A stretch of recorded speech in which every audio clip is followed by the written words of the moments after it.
Magandang araw po ng pananambahan sa inyong pong mga kapatiran na nanonood o nakikinig sa atin pong online worship service. Purihin pong Panginoon sa pagkakataon na tayo po ay magkasama-sama na siya po ay sambahin sa Espiritu at katotohanan.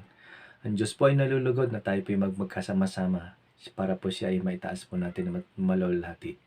Purihin po ang Panginoon. Sa pagkakataon pong ito, nais ko po sanang basahin muna ang ilang pong mga talata sa Awit 84 bilang pong pagbibigay simula at galang sa ating pong pagsamba sa ating pong Panginoon. Hayaan po niyong basahin ko muna. Ganito po ang sinasaad. Mahal ko ang iyong templo o makapangyarihang Diyos, nasasabik ang lingkod mong sa patio mo ay pumasok. Ang buong pagkatao'y umaawit na may lugod. Sa masayang pag-awit ko'y pinupuri buhay na Diyos. Panginoon, sa templo mo, mga maya'y nagpupugad, maging ibong layang-layang sa templo mo'y nagagalak. Mga inakay nakalinga sa tabi ng iyong altar.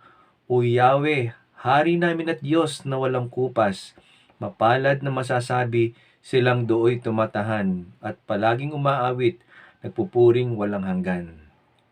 Ulitin ko po ang verse 1, mahal ko ang iyong templo o makapangyarihang Diyos, nasasabik ang lingkod mong sa patio mo ay pumasok. Purihin po ang Panginoon sa kanyang pong pagkabasa ng kanyang pong salita. Sabi po sa verse 1, nang sumulat, mahal po niya ang templo. Dangal lamang po sa pagkakataon po ito, hindi po tayo makapunta sa ating pong bahay panambahan, pero mas higit po nating ang kinikilala at pinaniniwalaan na kahit po tayo wala doon, sa Espiritu po katotohanan, tayo po ay sasamba sa Kanya. Tayo po ay manalangin. O aming Diyos, salamat po. Bagamat hindi po kami nakita-kita sa bahay panambahan, sa templo mo na pisikal, ay meron po kaming pagkakataong kayo po ang Panginoon ay masamba, mabigyan ng luwalhati, maparangalan, mapasalamatan, maibigay Panginoon ang nararapat para lamang sa iyo. Yun po ay ang kapurihan, karangalan, and everything, Father. Kaya salamat po sa pagkakataon, sa ganitong simpleng pagkakataon, kahit po online, we'll be able to worship you, O God.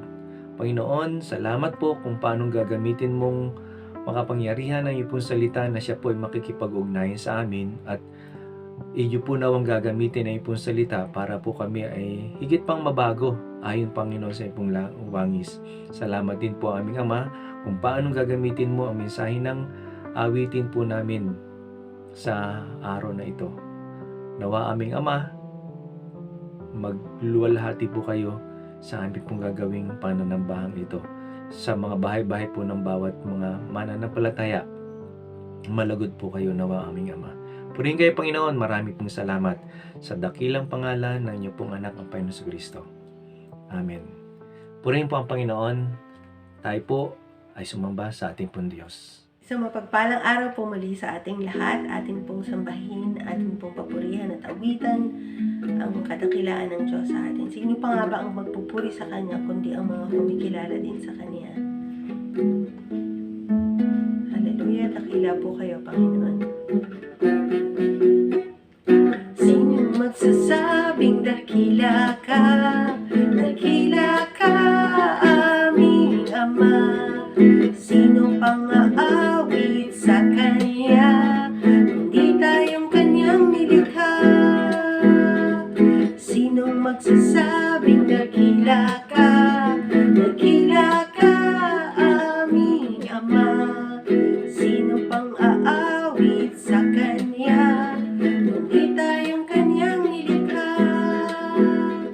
Hanga-hanga ang Kanyang mga gawa, purihin ang Diyos at Siya ay awitan. Ang Diyos siyang hari ng lahat ng bansa, awitan, purihin ng mga nilikha. Sino magsasabing dakila ka aming Ama?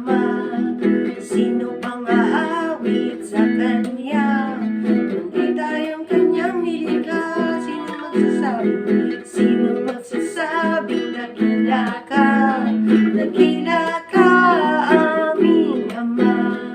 Sino pang aawit sa Kanya, kundi tayong Kanyang nilikha, kundi tayong Kanyang nilikha, kundi tayong Kanyang nilikha. Amen. Amen.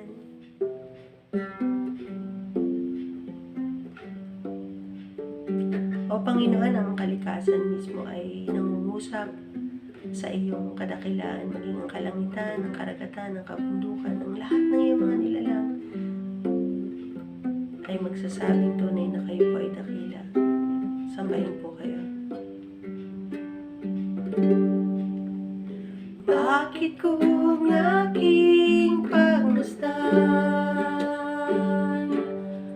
ang lawak ng buong kalangitan, tila kay hirap na ngang maunawaan hangganan ng iyong kalwalhatian. Dakila ka, Diyos, sa iyong kapangyarihan, nahahayag sa lupa't kalangitan. Dakila ka, Diyos, dakila kailanpaman, marapat sambahin at papurihan. Bakit kung aking pagmasdan ang lawak ng buong kalangitan, tila kay hirap na ngang maunawaan hangganan ng iyong kalwalhatian. Dakila ka, Diyos, sa iyong kapangyarihan, nahahayag sa lupa't kalangitan. Dakila ka, Diyos, dakila kailanpaman, marapat sambahin at papurihan. Dakila ka, O Diyos, sa iyong kapangyarihan, nahayag sa lupa't kalangitan. Dakila ka, Diyos, dakila kailanpaman, marapat sambahin at papurihan. Marapat sambahin at papurihan. Marapat sambahin at papurihan. Hallelujah! Marapat po kayong sambahin, dakilain at papurihan. Amen and amen.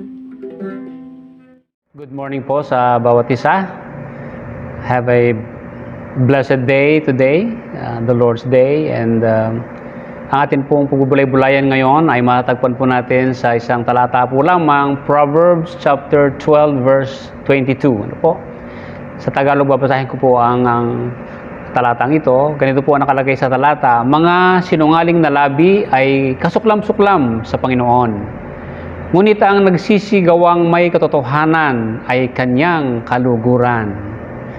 Ulitin ko po, mga sinungaling na labi ay kasuklam-suklam sa Panginoon, ngunit ang nagsisigawang may katotohanan ay kanyang kaluguran. Yun po. Tayo po'y manalangin, dakilang Ama, nawa po ang mensaheng ito ay maging malaking pagpapala po sa bawat isang nakakapakinig at mararating po ng video na ito. Panginoon, pagpalain niyo po ito sa pangalan ng iyong anak na si Jesus. Amen and amen.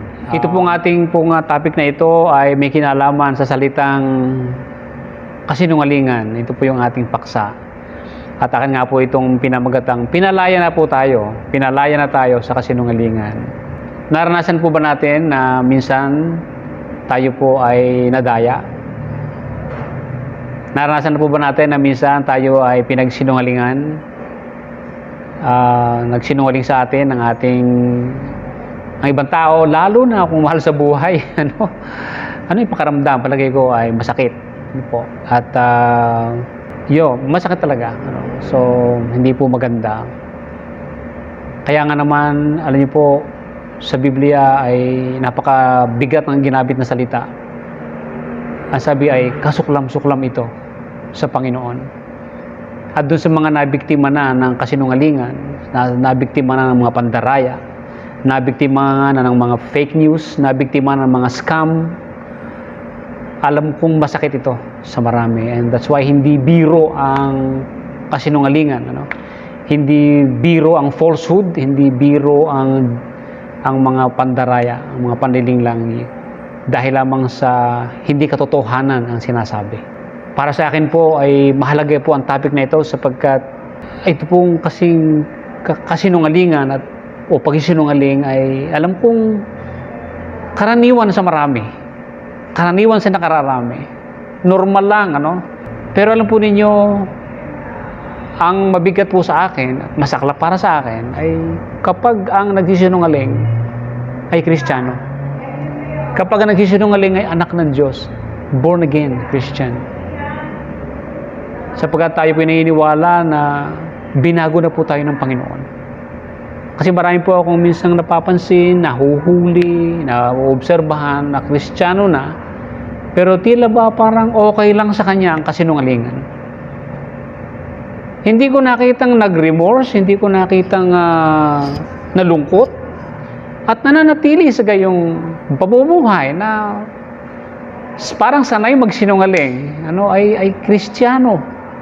Kaya po ako ay para sa akin today, kung ito man po yung ating paksain, so to me this is very important. Pagkaman ito po ay aminin kong taken for granted ng topic na ito sa marami, maging sa akin din. Pero because of that observation, sabi ko dapat itong puntuhin, dapat itong bigyang diin, pansinin sapagkat hindi ito biro. Sabi nga sa talata, ito'y kasuklam-suklam. Nalulugot ang Diyos sa katotohanan pero suklam-suklam sa kasinungalingan. Ang kasinungalingan po, isa po sa provision sa Ten Commandments ay tungkol sa bearing false witness. Do not bear false witness against your neighbor. Ito po ang sabi dun sa lumang tipan sa Ten Commandments. Ang kasinungalingan ito o pagbibigay ng maling pagsaksi ay kasama sa capital offense na nangangailangan din ng capital punishment which is death penalty. Ika nga, Kaya hindi po ito pwede palang baliwalain. And today, ay allow me na talagang ito ibigyang pansin. Po? And so, ano nga po ba ang pagsinungaling in the first place? Well, to me, para lang po sa akin, ang pagsinungaling po ay ang hindi pagsasabi ng totoo na kailangan sabihin. Okay, ito po yung o kaya rin ito ay ang pagbibigay ng impormasyon, Ito ay pagbibigay ng impormasyon with the intention na mandaya. Ito ay pagbibigay ng maling impormasyon, hindi totoong impormasyon para sa pandaraya sa kapwa. Or ito yung hindi pagsasabi ng tamang impormasyon. Kahit kinakailangan sabihin, itinago. Ito masasabi rin kasi nungalingan. Kung hinihingi at hindi sinabi, tapos iba ang sinabi, yun po ay kasinungalingan. Kasi may sinabi pero hindi yun dapat sinabi ang nabanggit po. So that's lying. That's falsehood. Bakit nga po ba mahalaga ang topic na ito? Nasabi ko na nga po na dahil sa akin na-observe. Pero ganun din po, alam niyo po ba na yung kasinungalingan ang ugat kung bakit po ganito ang mundo? Di po ba? Saan ba nagsimula ang kasiraan? Di ba sa kasinungalingan? Kaya po nasira ang tao, si Adan at si Eva ay nasira, ay dahil sa pagpasok ng kasinungalingan. Si Satanas, ang Diablo, ay daladala kasinungalingan at pinapaniwala si Eva sa kasinungalingan. Kaya ganun po kaseryoso ito. Ang kasinungalingan po ay sumisira. Ang kasinungalingan po ay malaking damage ang ginagawa. At ito po ay kasuklam-suklam. Hindi lamang sa Diyos, pati po sa atin din. Hindi ba kayo nasusuklam doon sa magiging pandaraya sa inyo? O sa atin? Hindi po ba?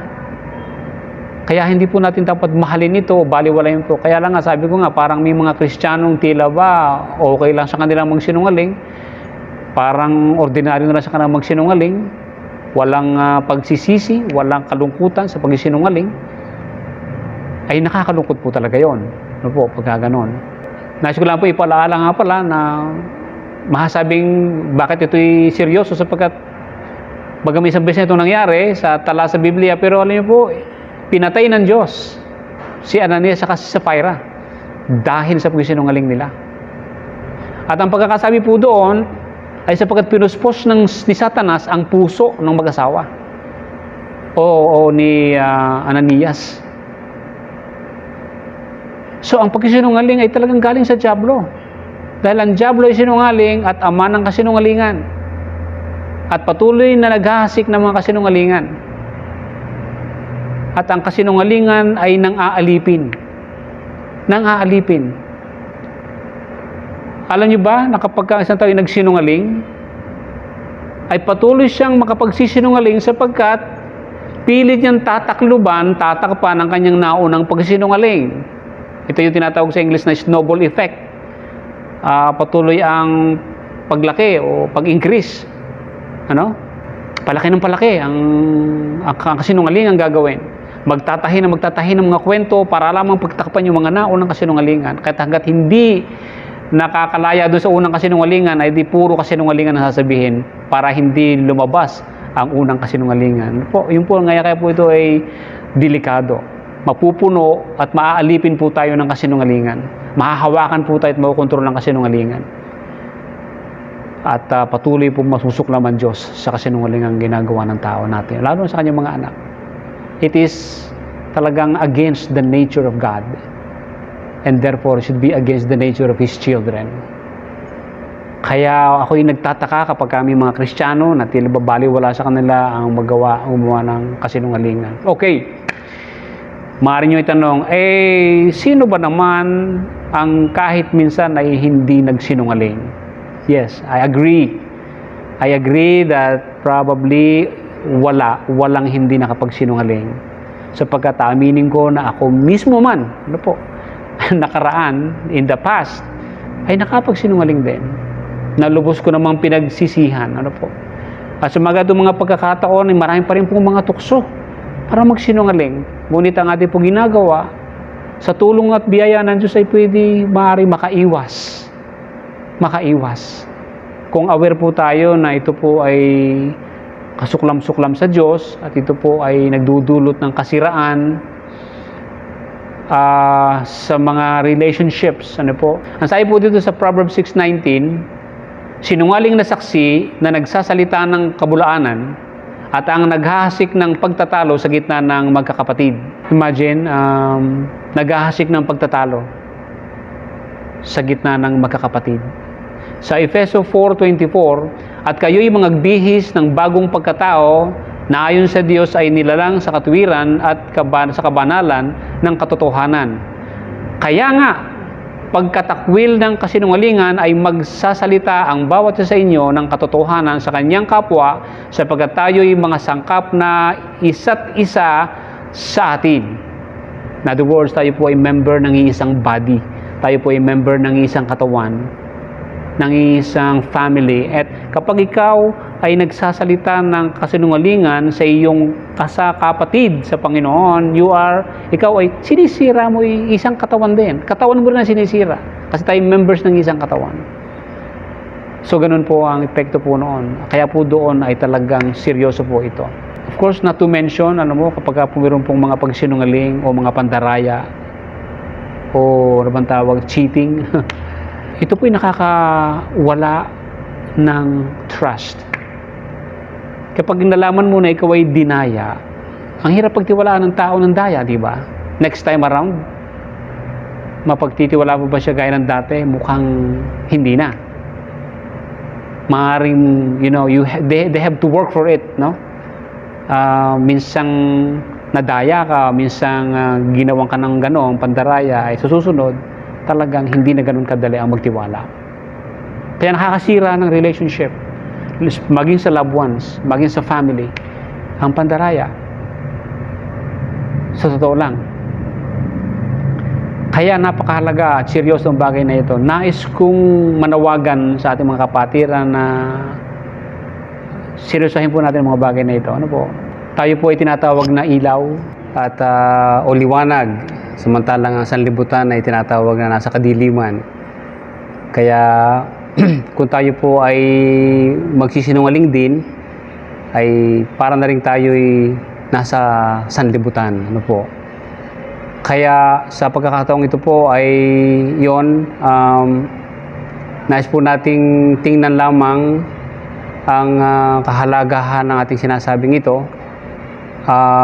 Maaari siguro inyong maitanong na ano ba yung mga halimbawa ng mga pagsisinungaling na ginagawa ng maraming mga tao. Siguro ang ilang halimbawa lang, at siguro ito narinig nyo na ito before but yung as simple as pagpapasa ng mga papeles, sa mga government agencies o offices, pag yung mga sinasabit nating mga kung ano-anong requirements ay maaaring may falsehood doon, so yun ay pwedeng mahulog sa ganung bagay, pag sabit ng mga requirements, halimbawa sa pag-apply sa trabaho, pagka hinihingan tayo ng mga credentials, mga documents, lalo kung minsan may halimbawa daw sa ibang bansa na hindi man graduate ng college pero ang nilagay ay PhD graduate, ay nakalusot pa yun may mga gano'n, minsan pinipeke natin ang ating documents, minsan naman ay sa mga estudyante, minsan ganun din, nagsasubmit tayo, nagpapasa tayo ng mga requirements, lalagyan natin ni atin, pero hindi naman talaga sa atin, kinapy-paste lang natin. So dapat lagyan nyo nung kusan anong source. Katulad sa mga preaching, sa mga pastor, ganun din yun pagka nag-preach na kinopya mo lang naman talaga, word for word, verbatim, lalo na yun, ay di ilagay mo yung i-acknowledge naman, ilagay yung source, hindi yung parang lumabas na sa iyo galing, yung mga pagkakataon So unfair naman yun doon sa talagang pinanggalingan totoo, yung sa tunay na gumawa. At alam natin maraming ganyang mga ginagawang practices na ganyan may project, tapos nung makagawa na ng report ay yung pinaka-boss ang umangkin doon sa report, pero hindi naman siya ang gumawa. Tapos hindi ibinigay yung mga pangalan ng mga kasama niya doon sa gumawa ng project na yon. Halimbawa lang naman yon. So napakaraming paraan para tayo ay maaaring makapagsinungaling. Basta yun yung pagpapanggap, yung hindi naman talaga totoo, pero ginagawa natin. So in essence, ito pong ating message na ito ay parang pagpapaalala o maaaring panggising o maaaring pagtapik, doon sa mga ilang mga kapatiran na marahil ay nakakalimot at nawawala sa kanilang kaisipan ng kaunawaan na seryoso itong bagay na ito, na ang pagsinungaling pala ay ganun palang kaseryoso. Ang hindi pala, ang pagbibigay pala ng maling impormasyon o pagsinungaling ay hindi basta-basta. Kaya nga pala ito yung kasuklam-suklam sa Panginoon. Ito yung nakakasira. At ang isa nga dito, nabanggit ko kanina, yung trust, yung tiwala, isa yun sa talagang mahirap ma-recover pagka minsang nawala ng tiwala dahil lamang sa nandaya. Pag ikaw ay nahuling nandaya, nagbigay ng maling mga report, nagbigay ng mga maling statements, hindi mo sinabi kung ano yung totoo, nagsinungaling ka, ay siya, nakakawala po yun ng trust. Sa susunod, lagi na may duda na. Ay, totoo kaya sinasabi nito? Hindi kaya yun ay kanyang gawa-gawa lamang o kaya kung gano'n, po. So mga kapatid, I just hope na ang mensaheng ito ay nabigyan natin ng importansya. By the way, hindi ko talaga intensyon na ang message na ito ay yung malawak na malawak kasi napakalaking topic po naman talaga nito, no? Kung yung mapasin, ilang talata lang ito, pero pag inyong tingnan sa Biblia ay hindi nyo kayang bilangin ang mga references about falsehood, lying, deceitfulness, kung ano pong mga synonymous terms sa salitang kasinungalingan. So ito isang bahagi lamang just to awaken nga lang ang bawat isa sa bagay na ito. Kaya yon, pagpalain po tayo ng Panginoon, tayo manalangin. Panginoon, salamat po sa pagkakataon na amin pong nabibigyang pansin at pagkakataon na ang kasinungalingan ay mabanggit po namin sa preaching sapagkat tila ba ito ay taken for granted at since parang halos parang tingin maliit na kasalanan, pero Lord, ito nga po pala ay isang talagang seryoso rin na kasalanan. Kaya Ama, nawa po yung pagpapalalang po ito ay inyong pagpalain at po ay maging effective sa bawat nakakarinig, Panginoon. Sa pangalan po ng Panginoong Jesus po amin dalangin. Amen and amen. Magandang umaga po muli sa bawat isa. Welcome sa ating Sunday School time. Ang ating pong topic, as you can see sa screen, ay about clauses. Tawag nga dyan ay independent and dependent clauses. Ano po? So, last time po ay ang ating naging top topic ay modifiers. Ano po? So ngayon po naman ay dependent at saka independent clauses. Tayo po yung manalangin muna, Panginoon. Sa iyong kabay, kami po ay magpapatuloy at aming dalangin nga po ang wisdom, ang knowledge na ibigay po sa amin. Ma-appreciate po namin po ito at makinabang po kami dito sa pangalan po ng Panginoong Jesus po aming dalangin. Amen and amen. So, ito pong topic na ito ay ang malaking gamit po nito ay kapag ito po tayo gumagawa na ng ating tinatawag na layouting, yung logical layout na sinasabi, o yung diagramming ng passage, yun, doon po na dito magagamit ng gusto. Ano po? So, maigsi lang po naman ito, about 5 slides lang po ito, or 4 na siguro yung susunod. At lahat ay nasa English pa rin, pero we'll try na ito po ay maging understandable pa rin naman kahit excuse me, kahit doon sa mga hindi kampanting masyado sa English, ano. Okay, so tingnan po natin yung definition, ano po. Ano nga ba yung clause? Yan, ano nga ba itong clause na ito? Ang sabi diyan ay ito clause is a group of 2 or more words that together form one unified idea and thus contain both a subject and an action word. Yan, 2 or more words daw. Pagka mayroon pong dalawa o mahigit pa ng mga salita, pero ito po ay mayroong idea. Mayroong isang idea. At ito rin ay mayroong laging subject at saka action word. Kung pagka mayroong laging subject at saka mayroong verb. Ano po? Ay tingnan natin ng example. Ano po? So, sa tatlong yan, doon sa una, God loves you. Okay? So ito raw po ay more than 2 words, 2 or more words eh. So 3 words po 'yan. At diyan po ay merong sense, 'di ba? God loves you. Medyo merong sense. At meron siyang subject, ang subject po ay God, at meron siyang action word, loves. Okay, yun po yung kanyang action word. So padalawang example naman, ganun, Lord, save me. Lord ang subject, save ang action word. At sa huli, save me. Dito naman ay hidden, hindi kita yung subject. Ang subject kasi dito, ito, pautos ka ito imperative. So ang subject dito ay you. Tapos ang action word ay ang save. Yan. And then meron pang another 3 examples. Yan, So yung unang tatlo, yung po tatawag nating independent. Mamaya atin tingnan po yung idea noon, yung definition ng independent. Yung huling tatlong ito po, yun yung dependent. When we pray for you, in whom we have redemption until the dawns. So, may subject rin po rin siya, saka mayroong action word. Pero, pinapangunahan po sila ng iba pang mga salita, gaya ng when, in whom, until. Yan. Kaya po sila naging iba doon sa unang tatlo.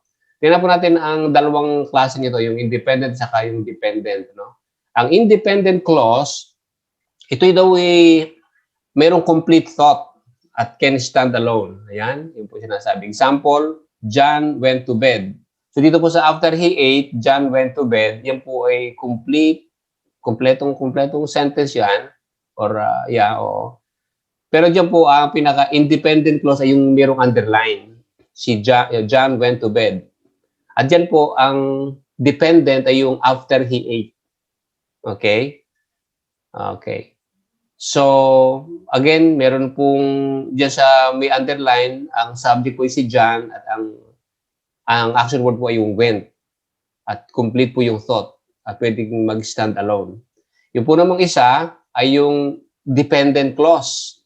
Meron din po siyang subject at meron din po siyang action word, he, and then ate ang action word. Pero, dahil siya ay hindi complete ang kanyang thought, pagka siya lang, hindi kompleto, no? O parang bitin. Kaya nga tinatawag na dependent kasi dapat siya mag-depend sa iba. Okay, ano nga po ang definition ng dependent clause? Needs independent clause. Ano? Kailangan daw niya ng independent clause para maging kumpleto ang thought. Okay. At kalimitan nga ito ay pinapangunahan ng mga salita gaya ng after, before, if, since, because, when, whom, which, that, etc. Kaya dito po sa example natin, after he ate, yun po yung dependent clause, kailangan niya yung independent clause na John went to bed para maging kumpleto rin siya. Okay? So yun po yung halimbawa ng dependent at saka independent. Diba po ito sa exercise natin? Okay? Ito po ay exercise na galing po sa Colossians 1, 3, 4, and then verse 6. Yan. Ang ating gagawin ay ating pong determine kung ito po ay independent clause or dependent clause.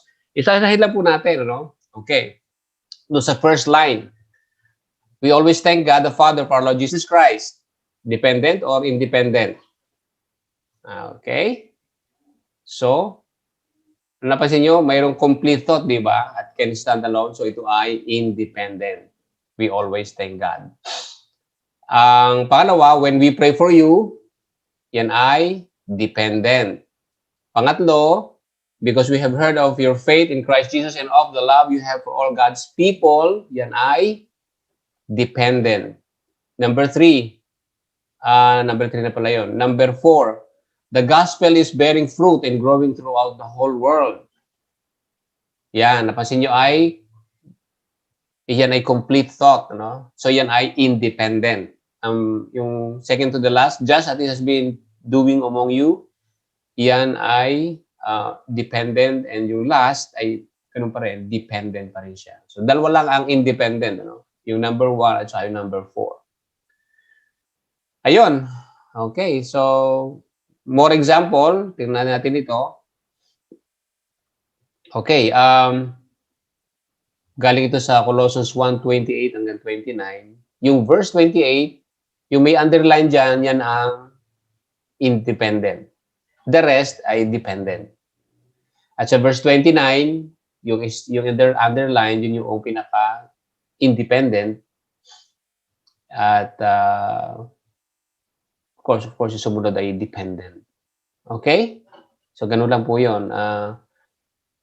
Alam niyo, pagdating natin ng layouting, ay alam niyo kung ano may tutulong yan. Usually, yung pong independent clauses ang nagiging main points. Okay? Ganun po yun. At ang mga dependent, yun po yung nagiging mga sub-points. Yan. So, dito, kita nyo na yung dalawang punto ng outline. Ano? Okay. Dalawang main action. Main action, right? Okay. Alright. So, ang sunod niyan ay assignment na. Yan. So, yun yung assignment. Ang gagawin nyo rin po ay ganyan. Inyo pong i-determine kung alin ang independent clause at saka dependent clause. Yun po yung ating assignment. So, yun lang po. At pagpalain po tayo ng Panginoon at tayo po muling manalangin. Lord, thank you for the moment na po ay nakapag-review ng grammar. At magagamit po namin ito, Panginoon, sa pag-aaral ng salita sapagkat ang scripture po ay binubuo ng mga salita, binubuo ng mga sentences, binubuo ng mga phrases, paragraph. At ito rin po ay may mga grammatical structure, Panginoon. Kaya, Ama, salamat po. Alam namin ito yung inyong kalooban na matutunan din po namin ng itong mga bagay. May pagpalaan niyo po ang bawat dumadalo sa Sunday School. Ito po ay patuloy na makatulong. Sa pangalan po ng Panginoong Jesus, ito po ang aming dalangin. Amen and amen. Tayo po ay damako sa ating pangwakas na panalangin. Tayo po manalangin. Dakilang Diyos, amang makapangyarihan sa lahat, papuri, pasalamat, sapagkat kayo po ay kasama namin. Sabi nga po, Ama, na yung salita ay you will inhabit the praises of your people. Kaya't kami, Ama, ay tunay na may assurance na kayo po ay tunay na naging kasama namin. O Diyos, sa aming pagharap sa isang linggong darating, amin pong inaangkin ang inyong mga pangako na kayo po ay hindi nyo kami iwan ay pababayaan man. At kayo po ay laging sasa amin.